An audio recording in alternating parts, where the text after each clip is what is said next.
Welcome to Smellomania.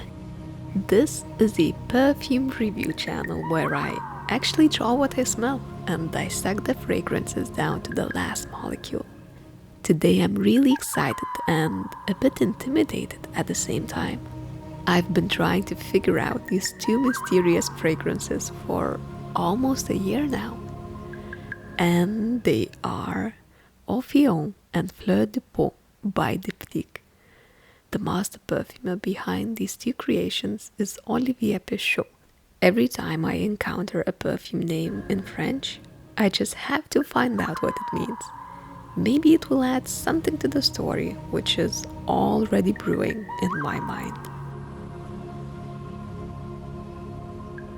According to the Cambridge Dictionary, Orphéon is a mixed choir or a brass band. I've even found someone translate the word into town band. In any case, Orphéon stands for vocal or instrumental musical groups, and not for orphanages. However, there's a hidden meaning to the name. Orphéon was a lively bar in Paris during the 1960s. It was a beloved meeting place of three Diptyque's founders, Yves Coulon, Christian Gautreau, and Desmond Knoxley. Now, Fleur de Peau translation is also quite exciting. Simply put, it means, oh my god, I'm so sorry for this highly disturbing image. I hope I don't get banned. So, it means skin flower. But if you use the term with the preposition a fleur de peau, it suddenly translates into on the surface of the skin. And that's so cool. That's such a lovely way to describe a perfume. Something which is on the surface of the skin. Before diving into the official notes, I'd like to illustrate where those two fragrances are on the Unisex meter. TM. Officially, both Orphéon and Fleur de Peau are unisex fragrances, with Orphéon being just a textbook example of a truly unisex perfume. I believe that in this case, our skin pH levels will most likely play a big role and will allow the perfume to adapt beautifully, and then it will start leaning more feminine or masculine on our skins. Now, Fleur de Peau definitely feels more feminine. If you were seeking for a bit more masculine vibe and accidentally sprayed Fleur de Peau on, no one would bat an eye, because they would be thinking that you just scrubbed yourself very thoroughly during the morning shower with some cotton-scented soap. Why did I choose to review these two fragrances in one video? What do they have in common? Despite being created by the same perfumer, Olivier Pescheux, both of them are powdery scents. To me, they both represent the feeling of just being clean. If I had to put it in the simplest form possible, I'd say Orphéon smells like a fresh, out-of-the-shower gentleman, and Fleur de Peau smells like a fresh, out-of-the-shower lady. In comparison to Orphéon, Fleur de Peau feels really feminine. That's why I gave Orphéon the masculine role here. However, when you're smelling Orphéon alone, it definitely feels unisex. So don't be intimidated by that masculine figure in the shower. Now let's review the official notes. Diptyque webpage lists only a few key ingredients for Orphéon: juniper berry, cedar, tonka bean, and jasmine. And you can see all of those main notes in my drawing. Luckily, I've managed to dig out the rest of the notes, and they are magnolia, damask rose, benzoin, honeycomb, musk, ylang ylang, amber, galbanum, ambroxan, cistus, mastic, patchouli, and vetiver. The main ingredients in Fleur de Peau are musk, iris, ambrette, and pink peppercorn. You can say I drew them here, just the main notes. The additional notes not mentioned in the official site are aldehydes, ambratolid, ambergris, Turkish rose, angelica, bergamot, carrot, sandalwood, leather, and amberwood. Let me be honest with you, I could never imagine what a perfume would smell like from the notes only. Of course, if you're used to constantly testing fragrances while looking at the official notes, you could get an abstract impression about the fragrance. But I'm not the biggest fan of analyzing perfumes note by note. The main feeling, the main story is always far more interesting to me. So let's start our journey with Orphéon. The official idea was to create an olfactory portrait of the Orphéon Bas. Wooden furniture, jazz club smokiness, shadowy ambience, gin cocktails, and a crowd of people wearing perfume. But does it really smell like the official statement? When I took my first whiff almost a year ago, I wrote down a few keywords in my notebook. A breastfeeding mermaid. A mother born from the seas. There's a masculine figure floating next to her, representing the masculine side of the fragrance. Orphéon smells like milky minerals.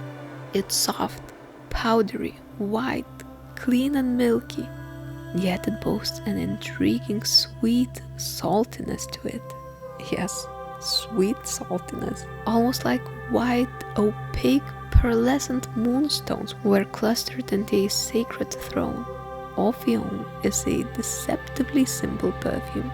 It smells like everything you've already smelled before, yet you can't put your finger on it.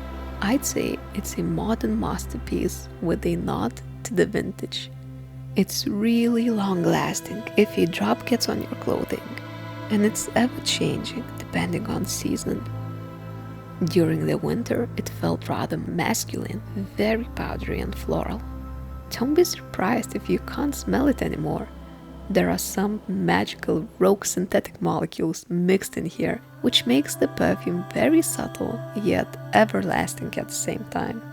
If I got Orphéon on someone, I wouldn't think that it's perfume. I could be fooled into thinking that it's just how that person smells like. This perfume truly intermingles with your skin. So I drew a family of mermaids floating underwater in their crystal cave. Since Orphéon felt like sea milk to me, a bit sweet, a bit salty, opalescent, mineral-like, clean and fresh, I can't help myself but quote the user Ducky Bobs, who wrote the funniest comment on Fragrantica and made me laugh so hard because of that innocent sincerity. A fresh, summery yet woodsy dance, one of my favorites from the old lady perfume house, they said. Now let's dig deep into Fleur de Peau. If I said that Orphéon smells like mother of the seas, then Fleur de Peau is definitely a mother from above the sea level. She is so soft, so clean, so milky and so floral. When I was wearing this fragrance in many different settings, I received some engaging reactions. One friend simply said that I smelled soft and calming. The other exclaimed, "Can I hug you? You smell like babies." And when I left a blotter sprayed with Fleur de Peau lying around, my husband was openly repelled. "Dear God, what's that smell? Can you hide it somewhere? It's seeping right into my brain," he said. Fleur de Peau is like that very classy friend who never wears anything sexy or slightly revealing. She always has her hair up in a perfect bun. You hug her when you meet her, and she always smells the same. Soft, somewhat vintage, powdery, very clean, delicate, very feminine. Years go by, but her scent stays the same. And you always wonder, is it her laundry detergent? Maybe that's the delicate smell of her skincare? Or maybe that's how her perfectly tidy home smells like. And one day you finally build up your courage and ask, what's that delicate aroma that's always around her? And she replies, it's my perfume. It's called Fleur de Peau. And then you're left speechless. That's her perfume, you think? But why?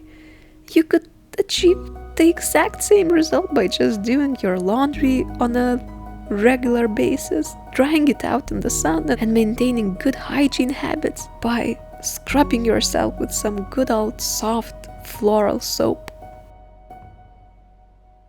Fleur de Peau smells so very innocent. Innocent femininity. It's either a very young girl, an elderly lady, or a new mom with her newborn. To keep the motherhood idea alive, I chose to draw a lovely perfectionist lady resting in her perfectly fluffy home. She's lost among fresh piles of laundry, a soft spring breeze from the open window. She's lounging on her fuzzy sofa with her newborn close to her chest, diving in and out of the powdery clouds of freshness and softness. Her home is so cozy, so fluffy, and so white. Now let's join the two artworks together. I wanted to make Fleur de Peau feel very soft, innocent, and white and fluffy. It's very feminine and intimate. It's very soapy clean, yet musky and reminiscent of white subtle flowers and babies. And Orphéon is on the bottom half. It's completely unisex, yet you can also feel that soft feminine influence. It's also very clean smelling. That's why I placed my characters underwater. They're constantly being cleansed by that magical, milky crystal water. A bit sweet, a bit salty, slightly milky, woody and mineral. Just like an innocent mermaid family with a newborn, surrounded by opalescent crystals. Wow! I rounded up the corners of my drawing a little bit. I think this looks better. So I let my thoughts go wild this time, but I hope that my comparisons and my impressions were entertaining and maybe even somehow useful. Thank you so much for watching, and see you on the other one. Bye!